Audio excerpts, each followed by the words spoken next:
your thing. How do you want to do it? Well, I'm going to do it like an aesthetic, like kind of near-realistic style. Oh, okay, nice. So almost like we're just talking to the camera. Kind of direct address, like oh, right, okay. a kind of Shakespearean soliloquy, but taken to the modern age.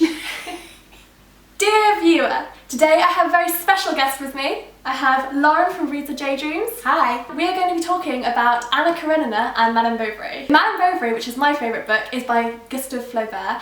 This is a book about Emma, who's a provincial woman in the 19th century France scene. She is married to a doctor called Mr. Bovary, and he's a bit of a boring guy, so she embarks on lots of different affairs with all these other scandalous men, and she also just buys loads of stuff. At the end, spoiler alert, she ends up killing herself by eating arsenic. And Anna Karenina, which is my favourite book, is by Leo Tolstoy, and it focuses on Anna, who is married to, what's his name? Aleksei Kirillovich, who falls in love with Count Vronsky, has a huge scandal in Russian society, sort of 19th century Russian society, and it all goes wrong for poor Anna, and she ends up killing herself as well by throwing herself in front of a train. So there are lots of parallel links between these two books, so we thought we would do a comparison video looking at the similarities but also the differences between the books, because although the plot lines are quite similar, the way they're handled and the way the characters are portrayed is quite different, which is interesting. Yeah, and what was quite serendipitous is that I really like Anna Karenina and didn't love Madame Bovary, and Emily really likes Madame Bovary and didn't love Anna Karenina. It's like in the red corner we have Madame Bovary,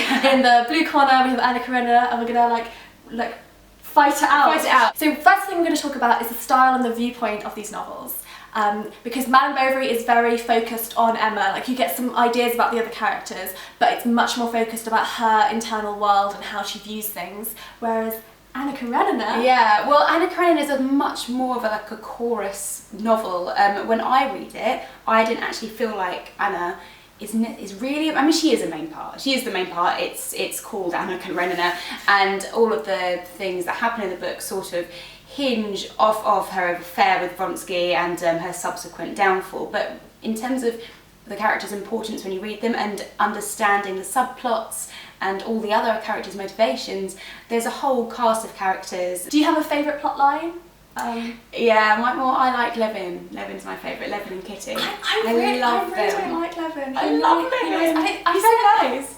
I know, but he's just nice. Like he's fine. He's nice. I think I think the problem is when this is going to get a bit weird, but when I was reading it, like Levin is like having this existential crisis the whole way through the book, and when I read it, I was like at that point in my life where I kind of really related to that, and especially when he loves Kitty and Kitty doesn't love him back, and he just feels so awkward the whole time. Well, my favourite character in Madame Bovary is Emma Bovary. It'd be kind of hard for her not to be your favourite character, I guess.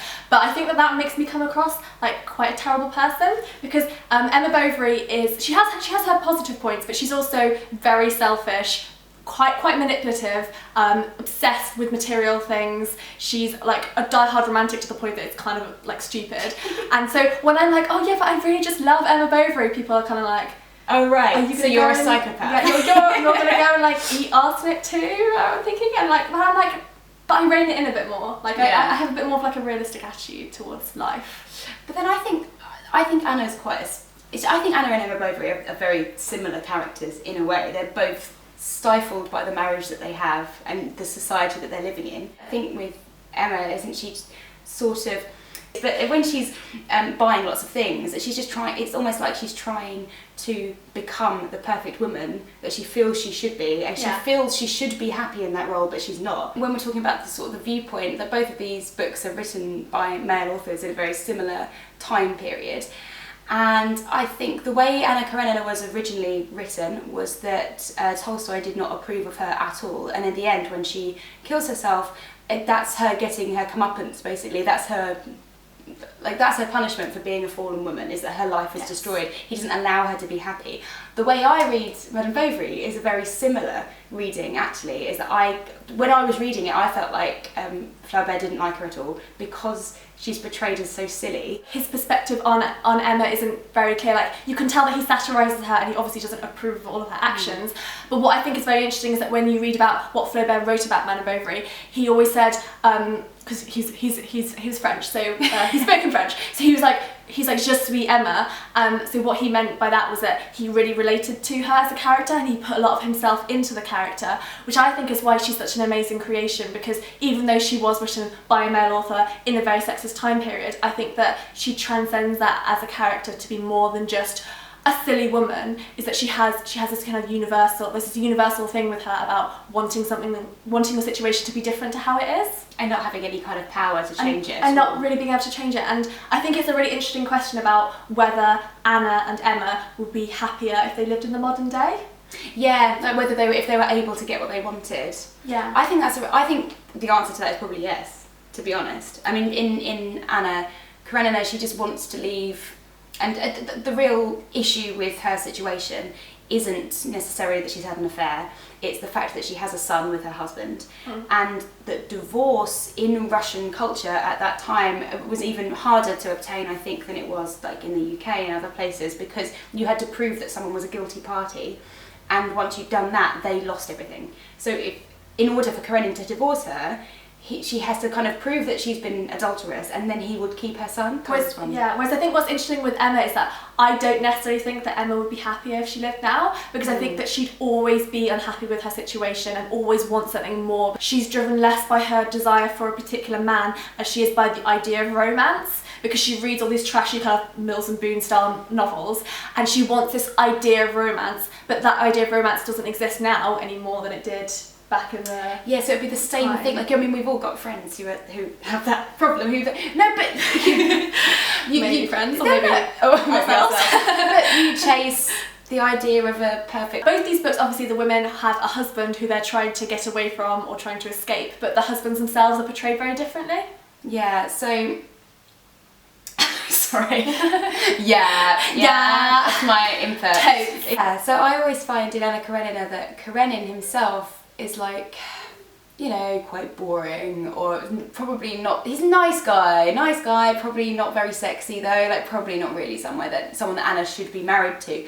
But I never feel like he's a bad person. Like, he just doesn't understand her. I don't really know if he ever loved her. He kind of says that he loves her. I don't know if he really understands what he means when he says I love you, because they're just two different people. When I read Anna Karenina, I actually liked him possibly the most, which is a really weird character to like the most, but I think that you're right that there is a lot of sympathy for him. He is in a difficult position, he can't really do something that's going to make everyone happy, and you know, he is also having his wife having an affair like very publicly, which isn't very nice. With Charles himself doesn't actually know that Madame Bovary is having affairs with all these people, though pretty much everyone else does, until way after the funeral. He discovers some of her old letters that she wrote to Rodolphe, one of her lovers, just really randomly when he's doing something else. And it's a weird moment, because he kind of understands that she wasn't faithful to him, but he kind of almost can't see that as part of her personality, because he idolised her so much. I always feel like Charles really loves her. Oh my god, he loves her so much. But he doesn't understand her, it's so sad. It's so cringy as well, because he gets his whole life ruined basically because of her, because he gets all these debts because of her, he can't look after the child once Emma's gone, and his life has literally been ruined, and he's still like, oh, but she's amazing, I still love her, even when she's dead. Because he's completely deluded, like, bless him, he's not very clever and not very like perceptive, whereas like Karenin is a clever man, just not necessarily emotionally clever. I guess the difference is, like, there's a point when he sort of starts realising, like, people are saying to him, oh, she's acting a bit weird, like, you should probably tell her to, like, calm it down with Vronsky in public. His first response is that he'd never even thought that she had a life outside of him. And but not in a bad way, it's just like he's never considered her internal life. Yeah. Which I think is probably quite similar with Charles Bovary, but he idolises her and he thinks she's wonderful and never really looks past the fact that she might be unhappy.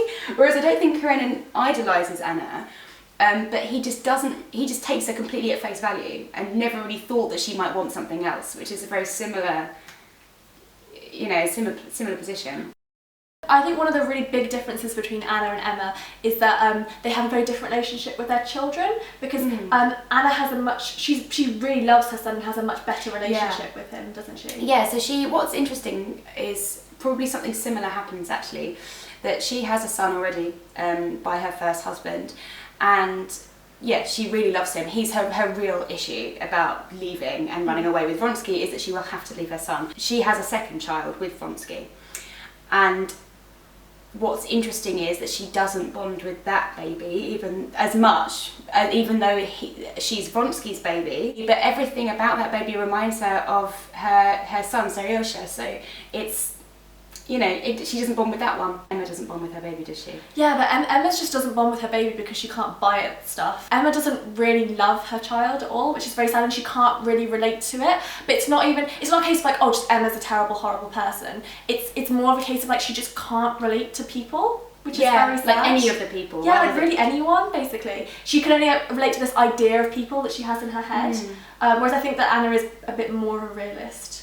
In some ways. In some ways. Not, in many ways, not a realist at all.